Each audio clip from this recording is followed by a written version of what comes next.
All right, what I'm going to go ahead and look at here today is the second half of your test review. That was a little piece of a song that I wrote that's got this kind of Arabic feel to it that's kind of interesting. I call it West to East to West because it's a very long song that kind of goes from a Western influence to an Eastern influence to a Western influence. So I hope you enjoyed that. That's a little bit different than what I normally do. All right, so this part of the test, you're going to be allowed to use your calculator because you need your calculator to do the triangle applications we did from Chapter 3. So to begin with, on this, let's start with this very first problem, which says find the area of the triangle. So there's two situations we looked at. We looked at a side angle side situation and a side side side situation. So in this case, clearly I've given you all of the sides. So what we're going to do is we use what we call Heron's formula in order to do that. Okay, so you need to start by understanding which formula applies to which situation. Okay, so Heron's formula basically takes on two parts. It's got, you find what we call the semi-perimeter, a plus b plus c all over 2. That's adding up the sides and divide by 2. And then the area, according to Heron's formula, is defined to be the square root of this quantity. You do s times s minus a times s minus b times s minus c. Now, generally, I am kind enough to give you these formulas, even though they're easy to remember. They really are, and if you do remember them, it'll speed you up a little bit, so I'd recommend that you do try to get those memorized. So when we find this quantity s, we're just going to add the sides up. So I'm going to say 4 plus 6 plus 7 all over 2. All right, so that's going to be then 17 over 2. So that's going to then give us, what's that, 8.5. So s is going to be equal to 8.5, okay? All right, now when we put this together, all I really want to say on your paper is that you found the value s, and then we're going to find the area. Then we're going to go straight to our calculator when we do this then. So we just put in 8.5. Then you've got 3 sets of parentheses. And it goes like this. You take this quantity of s, that goes in each parenthesis. And then what you do is you just subtract each side. So we say like minus 4 centimeters, minus 6, minus 7, like that. All right. Then we're going to go directly to the calculator. So I'm going to slide my calculator over here so you can see, if you need to, exactly how that's put in. Okay. So I just do this in one step. I just go get my square root to come out, then do the 8.5, and I type it in exactly the way it is on my paper. Have a parenthesis, 8.5 minus 4. Let the calculator do all that for you. And then 8.5 minus the 6. Okay, then close off by doing the 8.5 minus 7. And then you double up on that parenthesis. You have a parenthesis that starts the square root and ends the square root like that. So we've got the semi-perimeter, and then that is take that quantity and subtract each side. And then we can round this off. So that area is going to be approximately 11.97653,957, and then we just round that off to whatever I specify. So I did say round to the 10th. Actually, if you round to the 10th on that, the 9 has nowhere to go but go up to 0, so that just gives us 12.0 square centimeters. So be sure that you're really aware of your units. I want to make sure that you understand that units of area is in square units, so you have 12 centimeters squared. So you want to be prepared to do something with Heron's formula. Okay, next thing we do, this is another area problem. So we, like I say, we learned 2 types of formulas. So I'm going to go ahead on this one, and I'm going to draw a triangle out on this. You wouldn't necessarily have to do this, but I'd recommend it just so that you see what situation you have and what applies on here. So I'm just going to draw a triangle of some sort. And again, it doesn't really have to necessarily be drawn to scale or anything. It just needs to be labeled correctly so that you can use the formula correctly. All right, so here's my oblique triangle. So I've given you an angle. I'm going to say that this is gamma, and that's 80 degrees. Okay, then alpha and beta are interchangeable, so I could call this alpha and I could call this beta.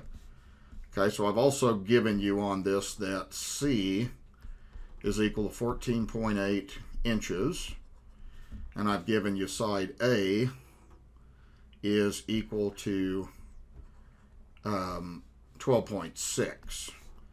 Okay, so it looks like on this one you're going to have to do just a little bit of work before you figure out the area of the triangle. So we have A here is 12.6. Now what we're looking for typically is a side angle side.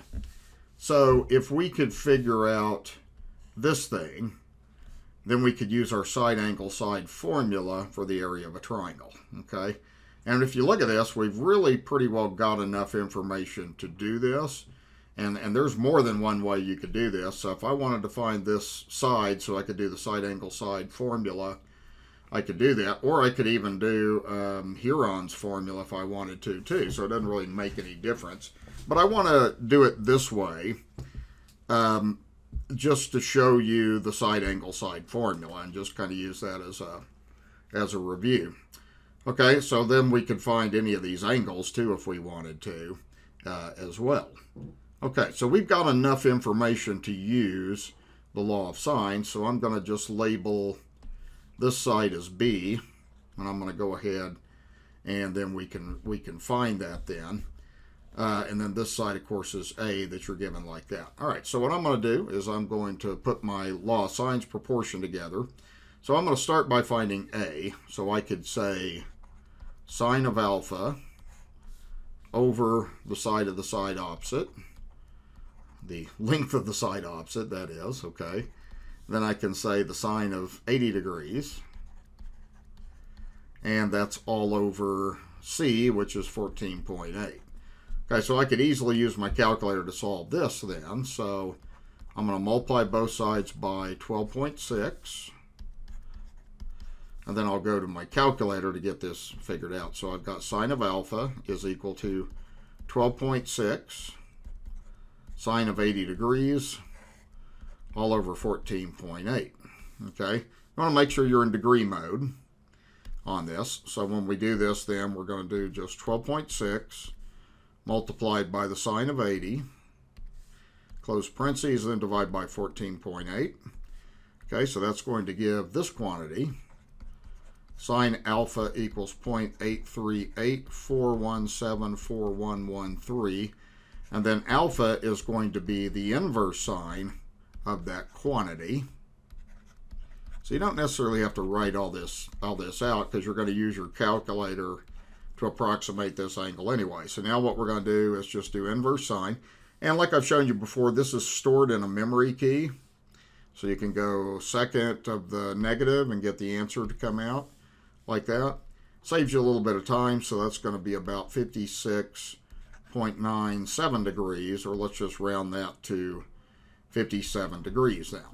Okay, and then I'll pencil that in, so I've now got that as 57 degrees. Okay, now what I can do from here is, of course, I can find this angle here. I know that angle beta is just going to be 180 degrees minus these two angles, 80 and 57. Then I can use my calculator to work that out in one step. So I'll go ahead and do that. Okay, so let's get everything cleared off of here. So I'll do 180 minus 80 plus 57. And then that'll give the leftover angle as 43 degrees. Okay. All right, so now I've got enough information to figure out the area of the triangle using the formula that I showed you. So I've now got this, and then I can find this side if I want to. Then I could use Huron's formula from this point then. Okay, so we could even right now, we can go ahead and find the area of the triangle now. We don't even have to find side B, because all we got to have is, in order to use this formula that we learned, is have a side angle side situation. So I'm really now ready to go ahead and find the area of the triangle without having to do anything else.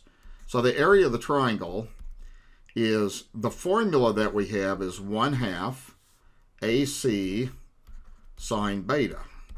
Okay, that's a formula that's given to you. I never remember those letters and how they go. I just remember that this angle B is in between those two sides. So I just learned this in words, and what I'm going to do is I do half the product of the two sides, which is 12.6 inches, times 14.8 inches, and then I do the sine of the angle in between.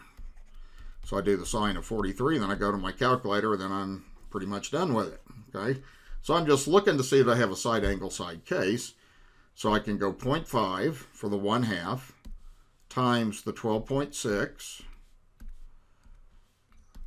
and then times the 14.8, and then multiply by the sine of 43. You got to make sure you're in degree mode, and then that should give the area that we'll round off. So area, we're going to say, is about, let's round that to 63.6, and again, that's in square inches. So you're doing inch times inch, so you get square inches. So that would be the solution of that problem then.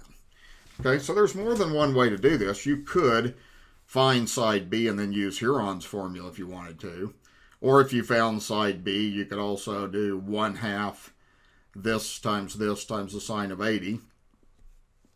You get the same answer regardless. I was just trying to look for the quickest way that I could think of to get to that answer. Okay, so the answer is going to be 63.6 square inches. So again, you want to know Huron's formula, and you want to know these formulas, and there's basically 3 versions of this, and I'm going to go ahead and just review this real quick before I go to the next page and show you this. So you want to, I do give these formulas, but you got to know what they do. So here's an example of a triangle. Let's say you have alpha, beta, and gamma, and then you have A, B, C. The formulas go like this. Okay, they go 1/2. Now let's pick an angle here. Like if you look at angle alpha, you'll look at the side angle side case, so it goes like this. You say 1/2 the product of the two sides times the sine of the angle in between. So that's one form. The other form would be 1/2. Now let's take this situation where we have this, this, and this with a side angle side case. Then it would be AC sine beta like that. And then the last case we would have is, let's take this, this, and this to make a side angle side case. So I'd have 1/2 AB sine of gamma.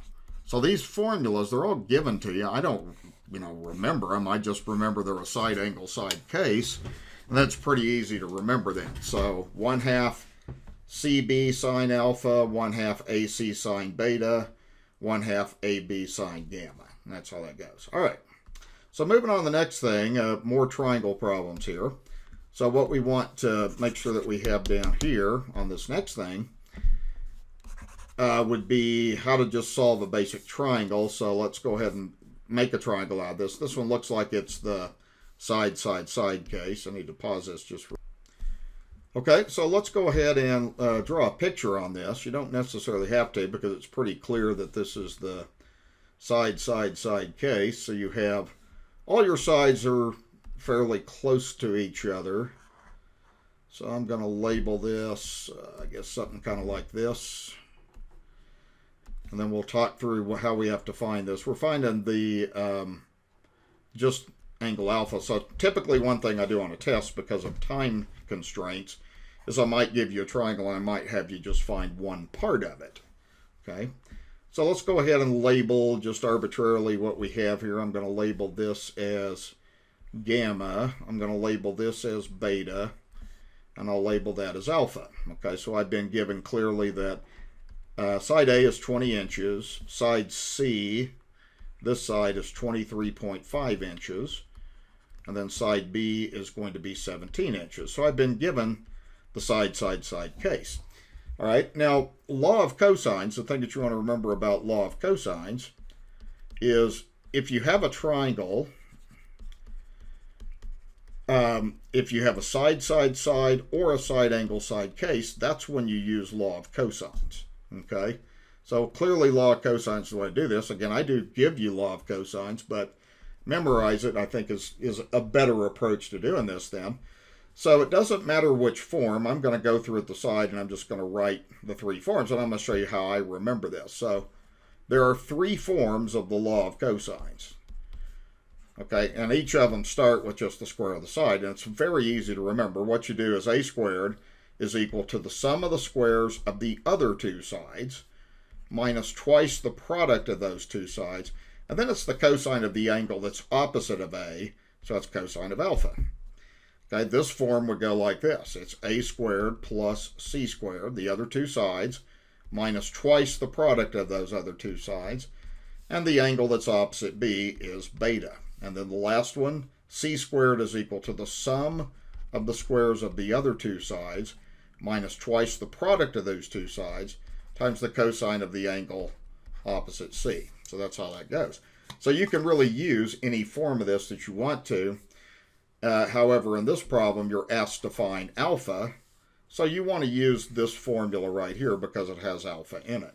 So the way I'm going to start this problem is I'm just going to write that formula. A squared equals the sum of the other two squares of the other two sides, twice the product of the other two sides, times the cosine of the angle opposite A.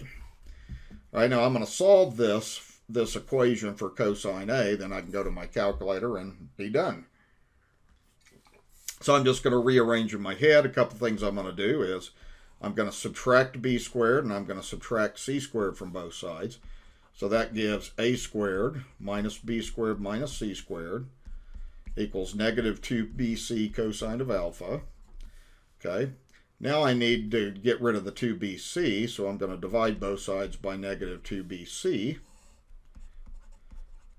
And then that's going to get the cosine isolated for me like I want. So that's going to leave me with cosine of alpha is equal to this.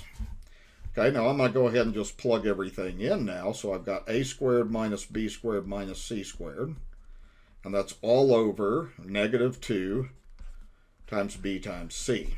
Okay, so I'm just going to go back to the problem and get everything plugged in. So I've got a squared minus b squared minus c squared. So I'm going to do these things. So I'm going to do 20 squared minus 17 squared minus 23.5 squared. Okay.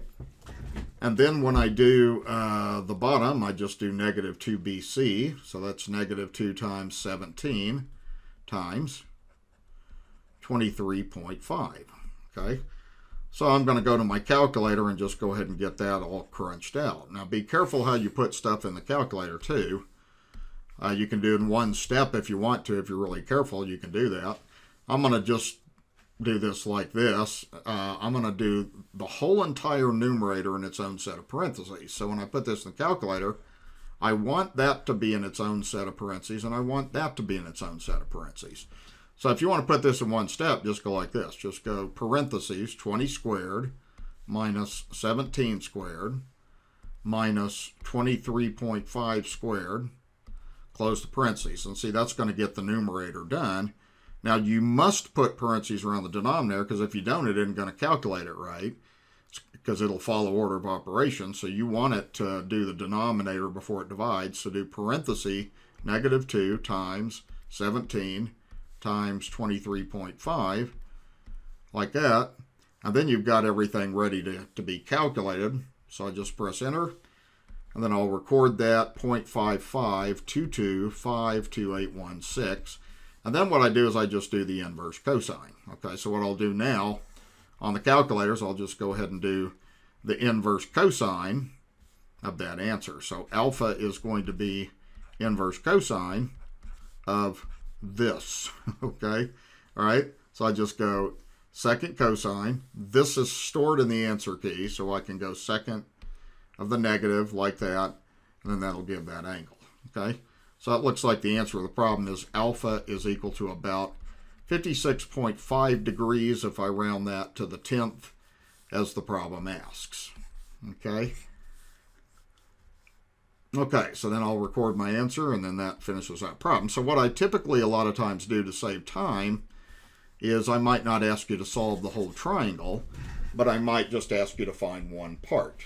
Okay, so you have to use law of cosines to do this. Okay, and that seems fairly logical. All of your sides are fairly close to each other. So if all of your sides are fairly close to each other, that means your angles are going to be closer and closer to 60 degrees. So it's it seems like a logical answer to me. Okay, let's go down the next one and let's see what I gave you here. So another thing I do is sometimes I'll give you a diagram, and then I'll have you find different parts of this then. Okay, so with this one, this looks like a repetition of the same problem I just did. So this has got something to do with finding this angle. I probably just took this out of a word problem or something.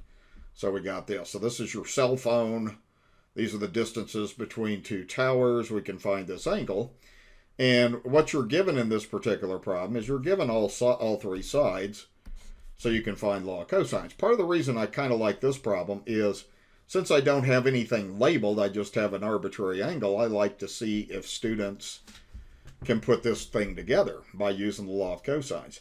So here's how I'm going to do this in one step. Now I'm just going to throw everything in here. So if I'm wanting to find this angle right here, I start with this side.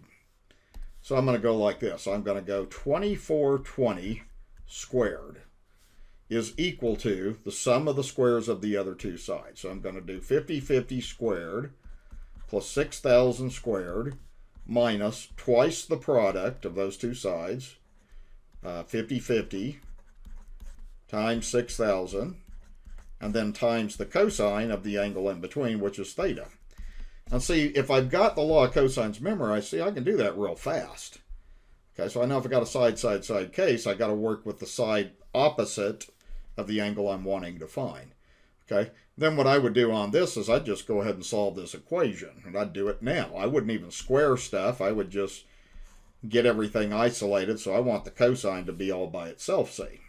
So now I can just rearrange my formula. So I got 2420 squared minus 5050 squared minus 6000 squared is equal to negative 2 times 5050 times 6000 times the cosine of alpha. Okay, so let me write this a little clearer there.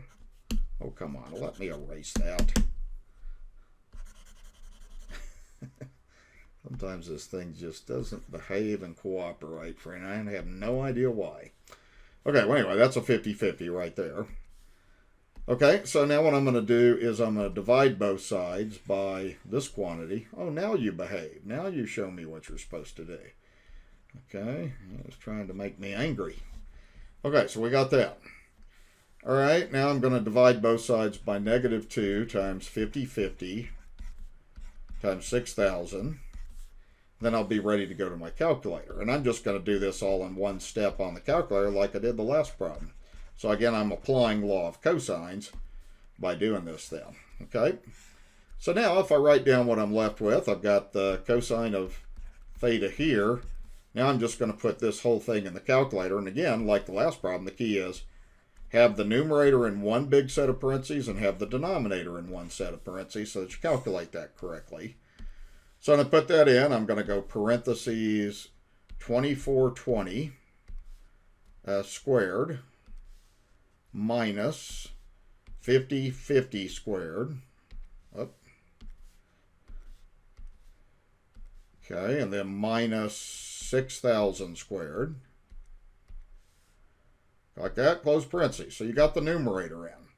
Now, when you divide by the denominator, make sure you have a brand new set of parentheses for that whole thing. So negative 2 times 50-50 times 6,000,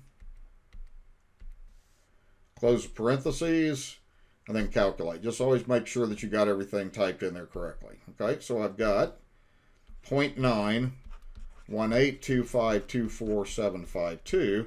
So theta is going to then be the inverse cosine of that value. Okay, so we're just going to do that on the calculator like this. Okay, I can do this in one step by going inverse cosine, use the answer key. Okay, then you got your angle like that, so that means that theta is approximately 23.3 degrees. Okay, so that's another law of cosines application, rounding to the 10th. We're going to have 23.3 degrees as our answer to our problem. So these two problems that I just went through on this page are both the same problem, essentially. One of them's labeled, one of them's not labeled. So definitely you want to know that if I give you a side case, you want to find the next part of the missing parts of the triangle, you've got to use law of cosines. Okay. All right, now let's move on to this one. Says find the distance A in the diagram below. Okay, so we need to find this and just kind of see which situation we have. There may be more than one way you can do this problem now. And you wouldn't necessarily, this might be a right angle or it might not. The thing on this one is if you're finding that distance, there's several ways that we could go about doing that. In order to use law of sines, we always have to know a side opposite of a known angle. So we could find this angle right here. That's very easy to find that angle. So let's go ahead and let's do that. Okay, so all three of these angles, 15, 35, and that big angle, they all add up to 180. So I could just go 180 degrees minus 15 plus 35 degrees. And then that would give that angle. So that's 180 degrees. And then this adds up to, it's like 50 degrees. So 180 degrees minus 50 degrees is 130 degrees. Okay, so now I'm going to pencil in that I know that angle as 130 degrees. Okay, now if you want to find side A on this, well, law of sines works perfectly on this now, it looks like, because you have an angle and you have an opposite side. So that's at a minimum what you have to do to use law of sines. And then you have A, and then you know its opposite angle. So you've got everything built in to use law of sines, and that would be a quick, efficient way to do this. So I'm going to say for law of sines, A over the sine of its angle equals the next side that I know, 20, over the sine of its opposite angle, which is 130 degrees. Okay, so now you can solve that equation and use your calculator, and then you've got that distance. So what I'm going to do is just multiply both sides by sine of 35 degrees. Then I'll go to my calculator, and then I'll have it. Okay, so it looks like A is going to be equal to 20 sine 35 degrees all over the sine of 130 degrees. So I'm going to calculate that on the calculator and see what we get. So 20 times the sine of 35, like that, and then divide by the sine of 130. And let's see, that will be 14.9. I guess we'll just round that up to 15 then. So we'll say that it is 15 miles is what that distance is. Okay, which makes sense. Okay, I guess that's this whole thing right here is 20. A is a smaller angle, so it's going to be a smaller side.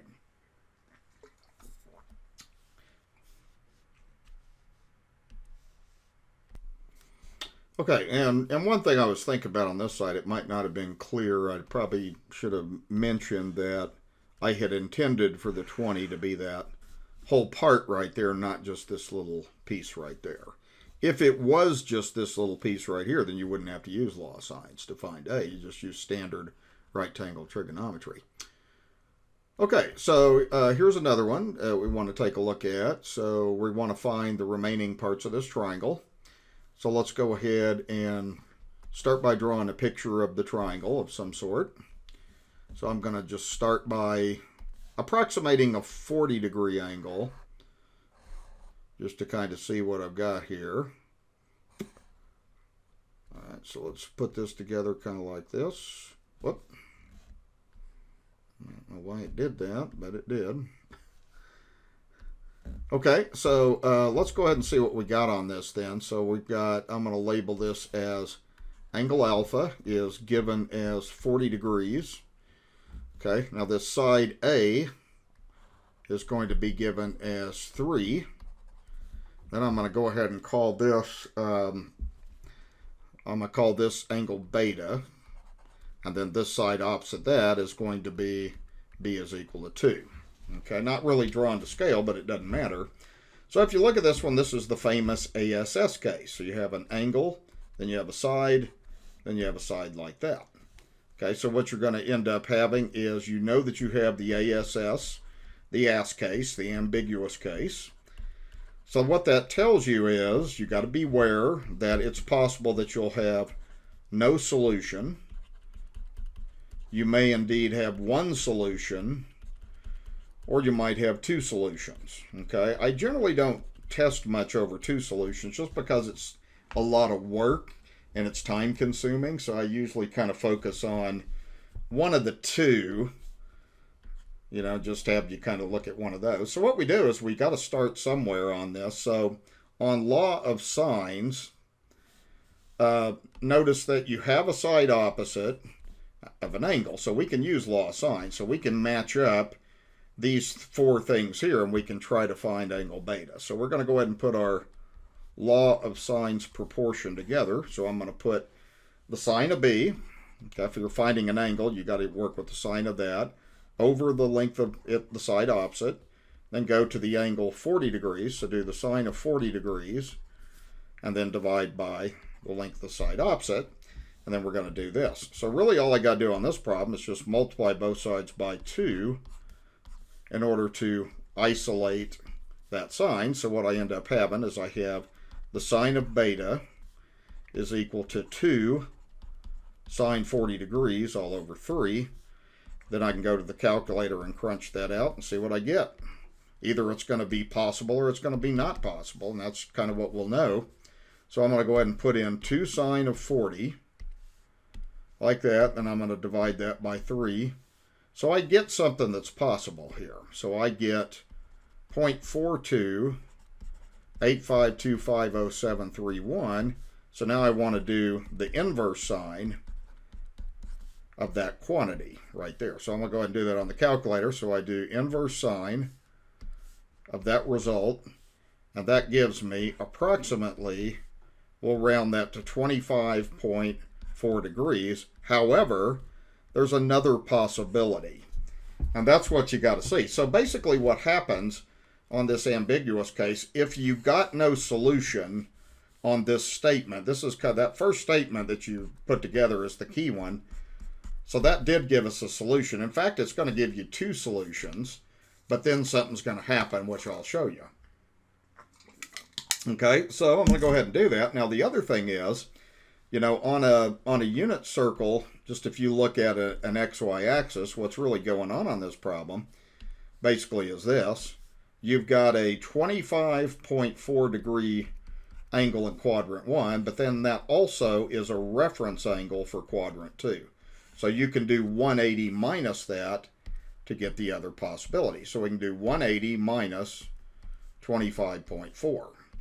Okay, so that would give a second possibility of 154.6 degrees. Okay, so we're going to start by finding the remaining answers for triangle 1. Then we're going to see if triangle 2 even exists. Okay, so let's write down what we need to find. We got beta as 25.4 degrees. Okay, so we got that. We also have to find gamma, and we also have to find side C. And there's a possibility, I stress, it's only a possibility, that two triangles exist. So we could also have 154.6 degrees, find gamma, and find C. Okay, so what you want to go ahead and do is you want to go ahead and find the angles. So if you go back to this original triangle diagram, see this is 25.4 degrees, so gamma is going to end up being this angle right here. So I'm going to do that real quick on the calculator. So I'm going to do 180 minus what these two angles add up to, 40 plus 25.4. Okay, like that. And that's going to give 114.6, which is a valid measurement. So I'll record that as 114.6 degrees. Okay. Now while I'm at it, I'm going to go ahead and see if this is even possible on the second triangle. Because the second triangle, what you would do is you basically have this. You've got this angle and you've got that angle. The 40 is given in the problem. And what you're going to notice on this is if I do 180 minus the 154.6 added to the 40 that's given in the problem, look what happens. You get something that's nonsense. You get a negative angle, and you can't have a negative angle. All right? So since that's a negative 14.6, then you don't have to worry about that second triangle. So just forget about it. Okay? It doesn't make any difference. All we're going to have is one triangle answer, and then we're done. So that's oftentimes what happens. The ambiguous case all revolves around this statement right here. When you set up the law of sines, you're either going to end up with something with no solution, one solution, or two solutions. And then sometimes that second solution doesn't give a sensible triangle. So now all we got to do is we just got to use law of sines to finish this up. And, you don't really even have to do a triangle. So if I'm going to find C, I got to do over sine gamma. Then I just pick a side and an angle that I know. So I know like A and I know sine alpha. So I'm going to do C over the sine of gamma. And gamma was given as this quantity. So we're going to do the sine of 114.6 degrees, like this. And then alpha, let's see, I know alpha, or alpha and A, I know that from the original problem. So if you go back to what I gave you A as 3, and I gave alpha as 40. So now we're ready to go through and crunch this out then. Okay, so what I'm going to do is I'm going to multiply both sides by the sine of 114.6 degrees. And then go to my calculator, and then I'll have the solution to this triangle then. Okay, so we're just going to do 3 times the sine of 114.6 degrees over the sine of 40 degrees like this. Okay, so when I do that, on my calculator, I just do 3 times the sine of 114.6. Then I divide that by the sine of 40. So that's going to give approximately 4.2. And I'll round that off, and then that will be the solution of the problem. Okay, so here is your final answer. Those are the remaining parts of one triangle. Okay? Now, one thing I want to show you on this is, now that you have the triangle solved, you know everything. So I'm going to go back to this diagram. So C is equal to 4.2, and then angle alpha was 114.6. So you can take these things and you can tell you're right by doing this. So just pick a side, maybe start with A. So you could go 3 divided by sine 40. And get that ratio on the calculator. Now go to side B, which is 2, and then divide that by the sine of the angle you found, 25.4, and you should get approximately the same thing. And then the last side was 4.2, divide that by the sine of its opposite angle, and you'll get the same thing. Okay, you're off a little bit on that one because of rounding errors, it looks like. That's not too far off. Generally that, if you round to the 10th, you're going to be accurate to the 10th, but you might not be accurate beyond that then, just in general. Okay, so that solves that problem, and that one's correct. We know it's correct, so take advantage of checking, too, if you have a little bit extra time. Okay, one thing that I often do on tests, sometimes I'll give an extra credit problem and stuff. This one right here, I'll go ahead and show you how to do it. This is kind of a nice problem that I designed where you could use what you know to find the area of this hexagon. So one of the things you could do is you could see if you could divide this up into multiple triangles and just kind of see what happens. So what I'm going to try to do, on this. I'm going to try to do this like this. So I'm going to take this and I'm going to divide this up kind of like this. And there's many ways to do this, but this is just kind of what my thought is. I'm going to start by dividing this up so I'll have two triangles, and those two triangles are going to have equal area. Then I've got a rectangle there that I might be able to do something with. Okay, now the other piece of information that you're given is you're given that all the sides are 3 centimeters. So all the way around you've got 3 centimeters. So we'll see if this is enough information to figure this out. Okay, so here's what I'm going to do on this then. It's actually going to be fairly simple to start with. If you look at the triangles on here, so if I just look at this triangle right here, that's an oblique triangle, and we have enough information to find its area. Okay, so notice that I've given you a side, then an angle, then a side, so you can easily find the area of that triangle. Okay, so I'm just going to write this like this. The area of the triangle is 1/2 the product of the two sides times the sine of the angle in between. So you could actually calculate that, and that would give you the area of that triangle, but that triangle's the same. It's got the same dimension, so it's going to be the same. So I'm going to take my calculator and take 0.5, clear all this off. So 0.5 for 1/2, and then times 3 times 3 times the sine of 120 degrees. And then that'll give that approximate area. So I'll round that off to approximately, let's say, 3.9 square centimeters. Okay, so that's what the area of that triangle is approximately, as we have that. And of course, there's 2 of those, so don't forget that you have 2 of those triangles in. So that leaves us with just trying to figure out what the area of the rectangle in the middle is and seeing if we can figure that out. Well, one thing that we could do is the area of a rectangle, when you're doing an area of a rectangle, I'll just kind of write this like this, area of that rectangle is going to be base times height or length times width. So I got the base, but I don't know the height, but I can find it by law of cosines. So I could give this a value, this whole side right here, I'm just going to call it like C, for instance. And I'm going to use law of cosines to find that side then. So on law of cosines, I do the square of that side is equal to the sum of the squares of the other 2 sides minus twice the product of the other 2 sides times the cosine of the angle in between. So that's a side angle side case. So I can use the law of cosines to figure that out then. Then I can go directly to my calculator and do this then. So I've just got 3 squared plus 3 squared, of course you can do that in your head, minus 2 times 3 times 3 times the cosine of 120 degrees. And record that, that'll be 27.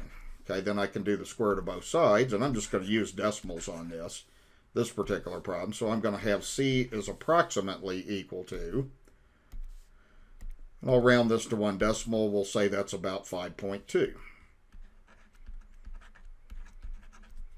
Okay, like that. All right, so now we've got basically everything we need. We have C is 5.2. So now if I do the area of this rectangle, I've got base times height. Okay, so I can do that. So the area of the rectangle is going to be the base, which is 3, times the height, which is 5.2.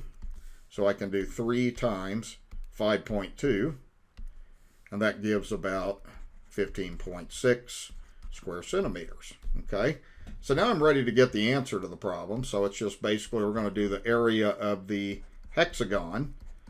It's really going to be the area of 2 triangles. So I'm going to write this as 2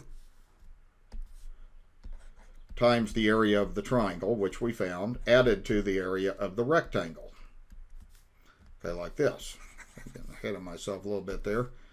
And then I can put it all together, and then I got an answer. Okay, so the area of the triangle was 3.9 square centimeters. The area of the rectangle was 15.6 square centimeters, and then I can calculate this out. Okay, So all I need to do on this is just go like this. I go two of the triangles. So 2 times 3.9, get that, plus the area of the rectangle, and that'll give me approximately 23.4. Okay, so there's all kinds of things. Sometimes I just give some sort of a extra credit geometry problem or something where you can reason out based on what you know about triangles and do that. So you might have something like that on there too. Okay, and actually you can use this strategy to work for a pentagon. It's pretty easy. For an octagon, for just about anything, because you can break it up into a series of triangles and rectangles in general. Now that's one way to do the problem. There's multiple ways to do that as well. Okay, so that will be the end of that, and hopefully this will help you get ready for part 2 of your